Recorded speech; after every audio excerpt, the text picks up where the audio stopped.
Salut à tous, c'est Vapendor. Encore. Eh oui. Et on va enlever les lunettes de sérieux. On va mettre un petit peu de musique. C'est bien ça.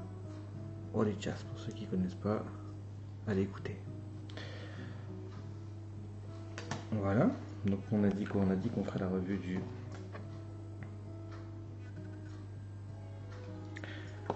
Fortnite.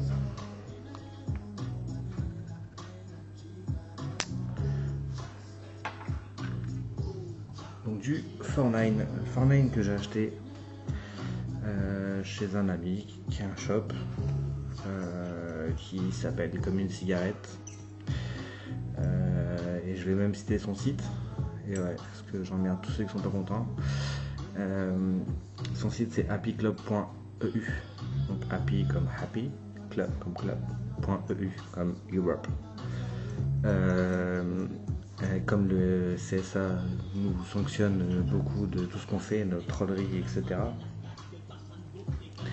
Je vais en citer deux autres. Donc pour être en raccord, je vais citer zenvap.fr, qui j'aime bien. Point. Donc là, happyclub.eu, zenvap.fr et la maison du vapoteur.fr. Voilà. Alors on va essayer de faire un gros plan sur une table blanche. En espérant tous, autant qu'on est, en espérant qu'on soit, que les gros plans fonctionnent. Voilà. Allez, venez.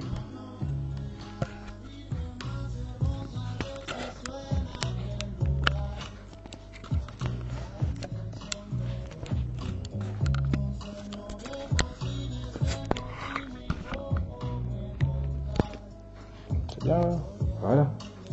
Donc de retour sur un gros plan. Donc, la boîte du Fortnite, une boîte assez classique hein, en soi, une belle, en soi, pas en soi, mais une classique en elle-même.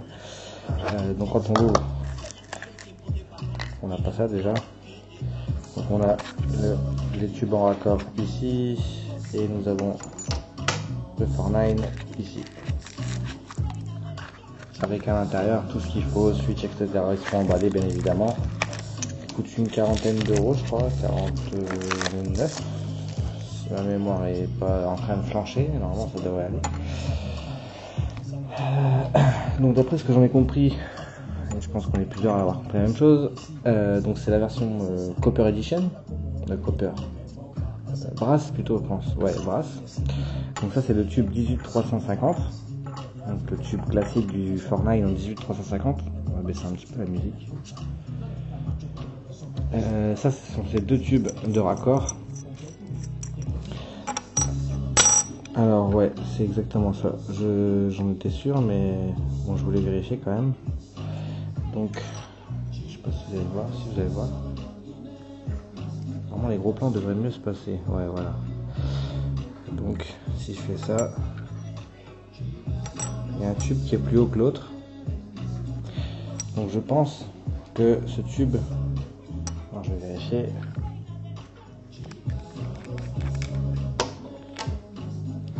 Donc une 18500, et j'ai pas pris de 18650, non forcément. C'est pas grave. Donc la 18500. Donc c'est bien une 18500. On va remettre le switch, ça on en parlera après, en plus gros plan sur le switch. La reine de la cale. Hop. Alors je pense que c'est le petit. Ouais, c'est ça. Je vais essayer avec le zénith. Là je vais le mettre dans une configuration 18500 que j'utilise jamais hein, au passage. Voilà, je vais dans 18500. Il fonctionne. Waouh. Désolé, du Red Aster en 8. Ça pique un peu. On va changer un peu de musique.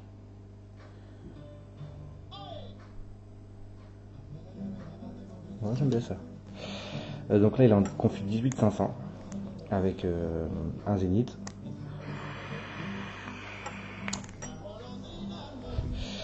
Avec du Red Aster. Alors pour vous donner un ordre d'idée, ça c'est un Expromiser. Ici il y a ma box Clupor. On va remonter ça histoire que vous puissiez voir mieux. Voilà. Donc la Clupor, l'Expromiser sur votre gauche, s'il veut tenir, et une bouteille de 30 ml de jus. Donc c'est très petit. Pour vous donner une info, ça fait une batterie 18350. Voilà, vous avez un peu de tout là. Donc c'est très petit. Et là en 18350 forcément il est encore plus petit. Et la deuxième bague, donc là c'est avec téton. C'est parce qu'après en fait si vous voulez il est tellement modulable. Il est modulable. Comment expliquer ça? En fait vous n'êtes pas tout le temps flush avec tout. Voilà, je suis obligé, j'ai une course qui est. Ça fonctionne avec une course.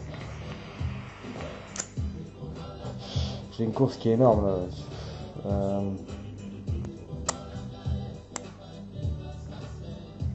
Pour sa suite, je dois aller là. C'est trop. Avec la petite bague, j'ai une course qui est moins grande.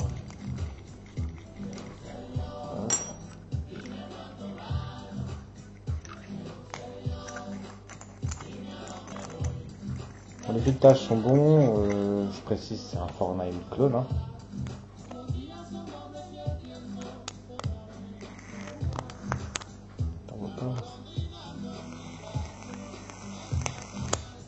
J'ai une demi-course quoi. Et en 18350. Oh là là. Je vais enlever le carrelage. Bah tiens, on va vous parler tout de suite. Enfin, je vais prendre une taf.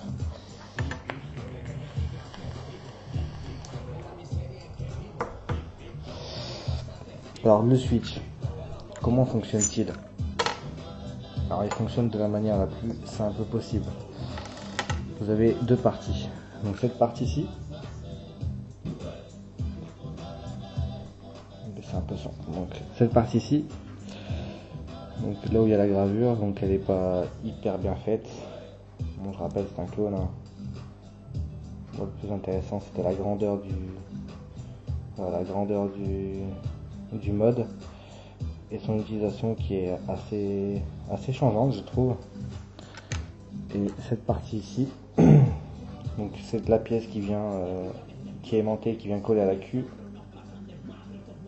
voilà, et ça qui vient faire, on voit que la peinture se barre d'ailleurs, mais ça c'est une peinture qui est argentée, enfin ouais.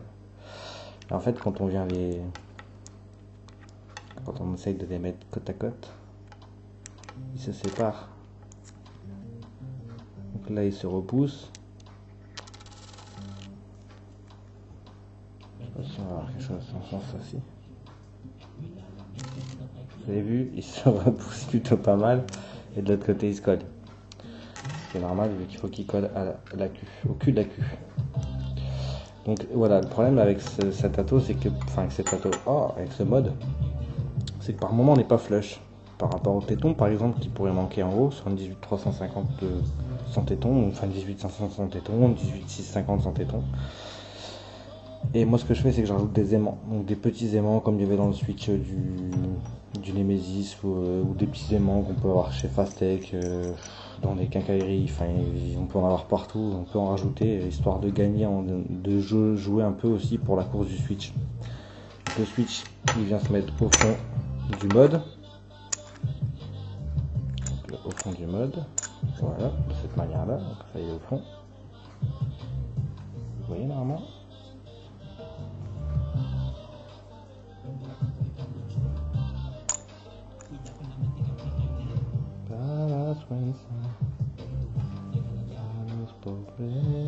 Il veut pas, il va te faire foutre.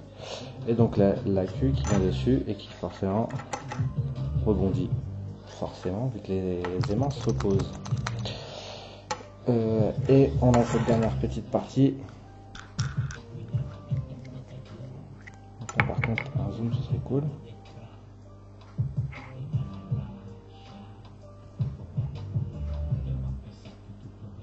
Allez. On n'a pas envie, c'est là. Hein. Je vais baisser un peu. Hein.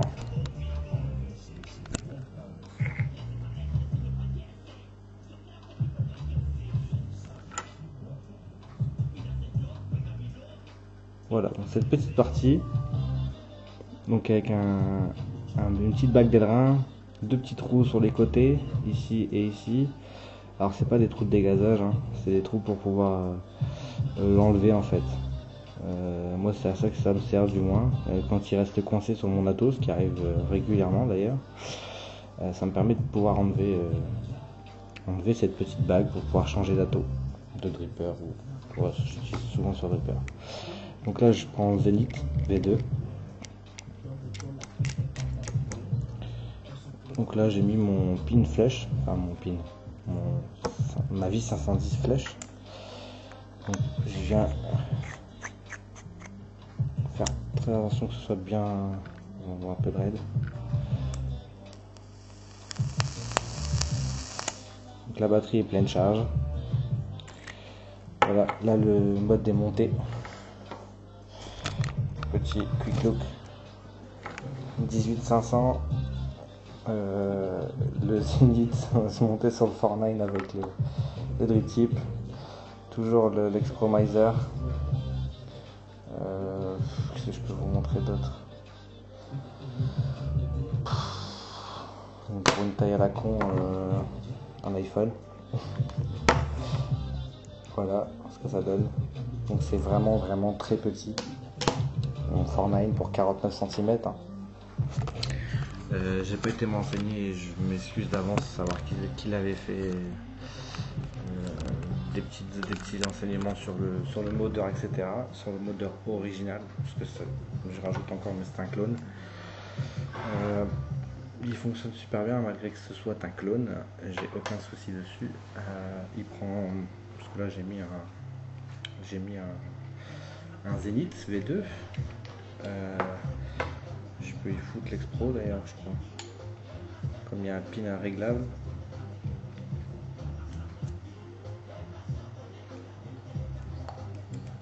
Ouais, ça marche. Donc là, un mode plus petit que l'Atos.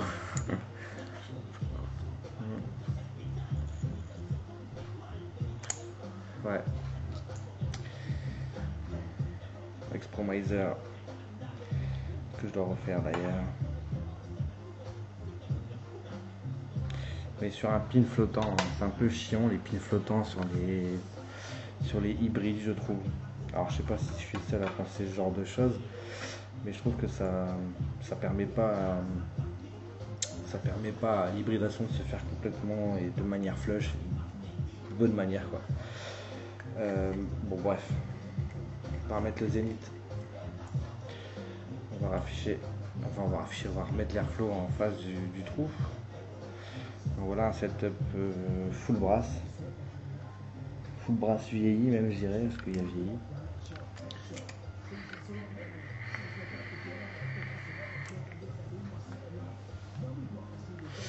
Alors ça marche très bien, il n'y a pas de problème. Bon, après ça dépend aussi de l'Atos que vous mettez dessus forcément.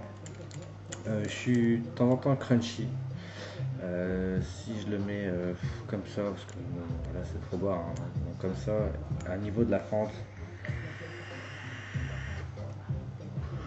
aucun problème. Si je le mets en dehors de la fente,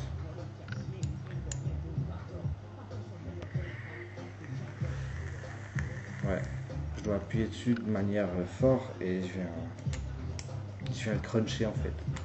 Je sais pas comment dire ça, je viens le bloquer contre la paroi. Donc il marche très bien quand il est en version où on met notre doigt en fait là.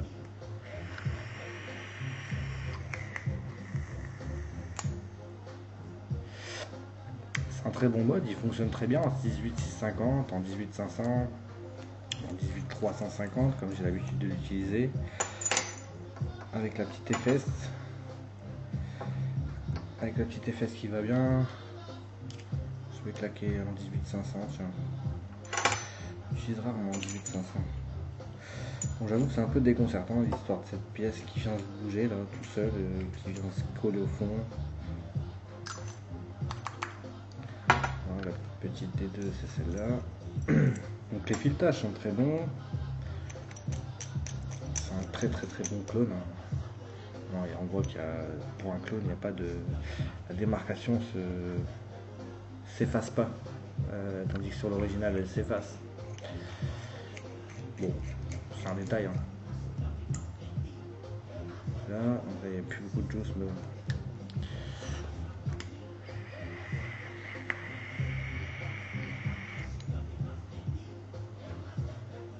Donc un single coil.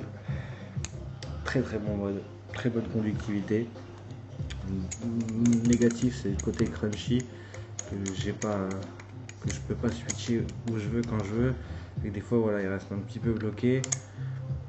Bah, une petite tape dessus, elle vient. Enfin, après, je vais peut-être le graisser. Hein. Je l'ai pas fait. Hein. Je le ferai pas non plus. Je trouve pas l'intérêt. Hein. Je rappuie dessus. Hein.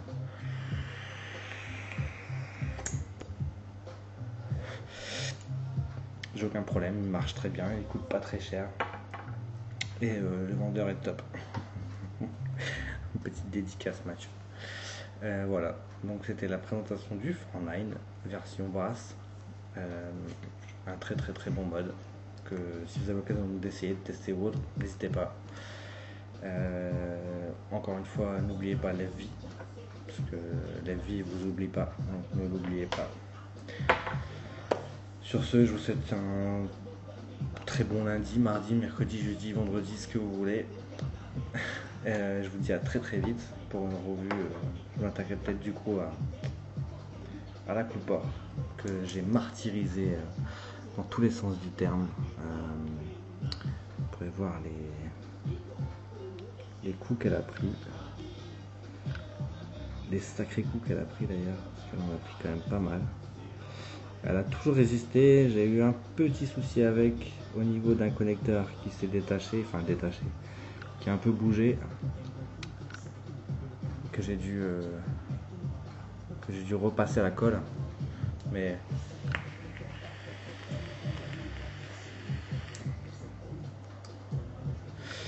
c'est une tuerie quoi.